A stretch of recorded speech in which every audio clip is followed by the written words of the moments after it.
But you may recall one of the final scenes in The Wizard of Oz. Do you remember this scene? Maybe a little hard to see. Where Dorothy and her loyal companions finally arrive at the wizard's palace. Okay? And as they nervously prepare to ask the all-knowing wizard if he will grant their most fervent wishes for heart, intelligence, courage, and the means to get home, they're nervous, they're feeling vulnerable, and they're about to ask the wizard if he'll grant this. And just before they ask these questions, do you remember what happens?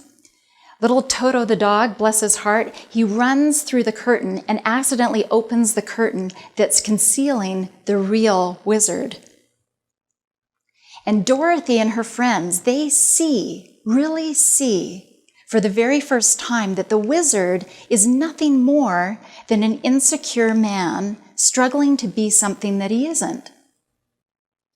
And it is at that moment that Dorothy realizes, we've had the heart, courage, intelligence, and means to get home all along. We didn't need the wizard. We did not need the wizard. And similarly, pornography's seductive facade fools many into thinking that it is a necessary form of expression, education, and escape, that we need it. But when we pull back the curtain of fantasy in a similar fashion, and we see it for what it really is, and we see what the research is saying, a growing body of global research about the systemic impact of pornography, we realize quickly that we do not need pornography.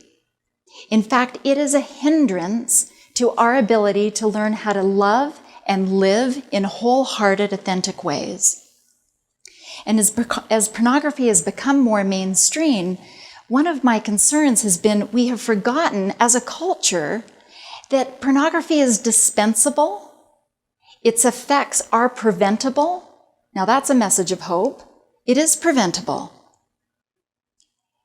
And it is completely unnecessary for human development, sexual maturation, spiritual growth, happiness, and relational success. We do not need it. We do not need the wizard. We do not need pornography.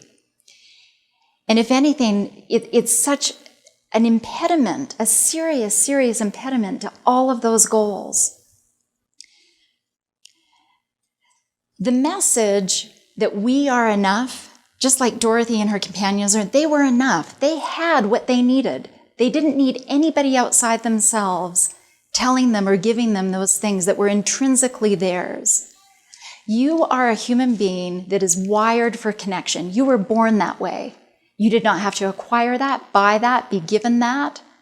There was no baby shower to shower you with that. You were born with that.